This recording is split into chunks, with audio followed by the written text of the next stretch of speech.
Now we'll discuss the applications of Newton's second law.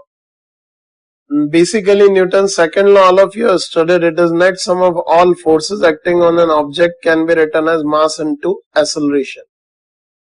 The best application to understand Newton's second law is an Atwood's machine, working of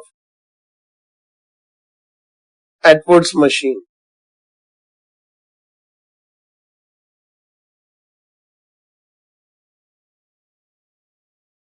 If we talk about an Atwood's machine, an ideal Atwood's machine is consisting of a single pulley,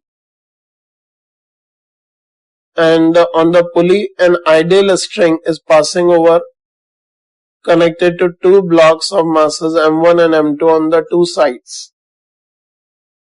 If in this situation m2 is more than m1, we can directly write as it is heavier, it will come down, and as they are connected by the same string, it will move up, and they will have same acceleration because their displacements will be equal. Now the analysis of this Atwood's machine. Analysis means finding the acceleration of masses, tension in the string, the force which pulley will exert on the ceiling. All such analysis is basically done on the basis of Newton's second law only. In this situation, we just draw the free body diagrams of these masses. You can see this m1 will experience its weight m1g in downward direction. The string will exert a tension force in upward direction on both the blocks. However, on pulley, this tension will act in downward direction. For free body diagram of m1 will apply this tension in upward direction, and this m1 is going up with an acceleration a. So for m1 we can treat this as free body diagram. For m2 also we can draw in downward direction. It will experience the weight m2g. Tension will act on it in upward direction, and it will be having an acceleration a in downward direction. So this is the free body diagram of the block m2. If we write down the equation of motion of m1 and m2, here you can say m1 is going up. That means the force T is more than m1g. That's why we can say that it is going up. So net force acting on the block m1 in upward direction can be written as T minus m1g. So if we use this Newton's second law for this, equation of motion can be written as T minus m1g is equals to m1a. That is net force acting on the block m1 is equals to m1a. So if this is our equation 1, similarly we can write the equation of motion for the second block as it is coming down. So we'll use net downward force is equal to m2a. So this will be m2g minus t is equals to m2a. So this is our equation number 2. From these two equations, very carefully we can see, if we add the two equations, this tension gets cancelled out. We'll be getting m2 minus m1 into g is equals to m1 plus m2 into a. So this will give us the acceleration of blocks, that is m2 minus m1 upon m1 plus m2 into g. This itself is a very useful relation and a very important formula you should always keep on tips, that is the acceleration of the two masses which are connected to a string passing over a smooth pulley. If we wish to calculate the tension directly, you can use this equation 1. In this equation 1, if you put the value of a, we'll get tension minus m1g is equals to m1 into acceleration we can put as m2 minus m1 upon m1 plus m2 into g. If you just simplify this relation, we'll get t is equals to m1 m2 minus m1 square upon m1 plus m2 into g plus m1g. If we take the LCM and resolve it, we'll get the value of tension. This is equals to 2m1 m2 upon m1 plus m2 into g. Also remember this expression, this is also very important in direct calculation of tension in the string of an Atwood machine. If we are required to find the net force acting on the clamp by which pulley is attached to the ceiling, we can directly write it as pulled in downward direction with the force 2T. So the net force applied on the ceiling due to the pulley will be 2T. As pulley also, if we consider it an ideal pulley is considered to be massless and frictionless. If pulley is having some mass, then the net force acting on the clamp will be 2T plus the weight of this pulley, that will be the total force applied at the ceiling clamp.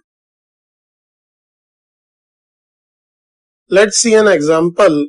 Here we are required to find the acceleration of blocks when released from rest. Here you can see when we release the blocks, this block M2 will experience its weight M2g in downward direction, because of which a tension is developed over here, say it is T.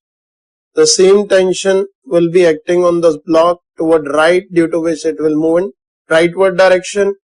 As they are connected by a single string, we can say that their acceleration will be equal as a constraint relation. Now in solution, first we'll draw the free body diagram of both the blocks. We just draw the free body diagram of M1. Here we can see this M1 will experience a normal reaction in upward direction. On ground, this N1 will be acting in downward direction. So for free body diagram of M1, will write M1g in downward direction. It will experience N1 in upward direction, and toward right it will experience the tension.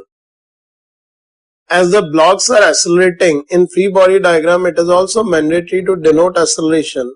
We just write the acceleration and its direction just beside this free body diagram. It is moving toward right. So this is now our complete free body diagram with acceleration also. Similarly, if we draw the free body diagram of M2, here you can state it will experience a weight M2g in downward direction and tension T in upward direction, and we write its acceleration beside this free body diagram. It is going in downward direction with acceleration A. Now if we write equation of motion for these two blocks, equation of motion is just net forces mass into acceleration. As M1 is going toward right and it is experiencing only force toward right is tension. So we can write its equation as T is equals to M1A. For the second body M2 as it is coming downward, its force is M2g minus T. So equation we can write M2g minus T is equals to M2A. So this is our equation 1, this is our equation 2.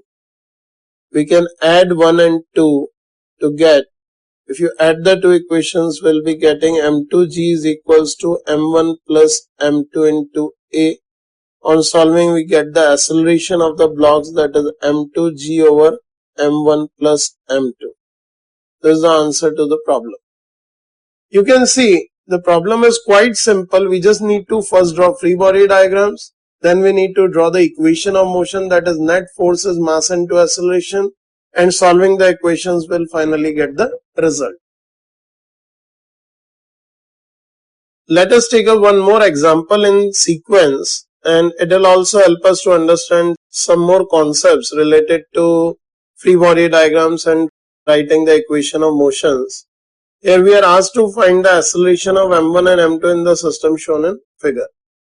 In this situation, for solution we can directly draw free body diagram, but before that we must relate their accelerations as it is a string block system.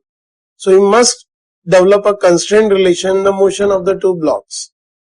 Here we can simply state if M2 is going down by X, it will pull this pulley by a distance X, due to which this string will be pulled in total by a distance 2x, x on this side, x on this side. That means M1 has to go up by a distance 2x. So if it is coming down by x, it must move up by 2x. So we can say if M2 is coming down with an acceleration A, M1 will go up with an acceleration 2A. I hope you can recall the logic which we have studied already in the topic of constraint motion earlier. Now we need to write the equations of motion. Before that, first we'll see what all forces are acting on the blocks.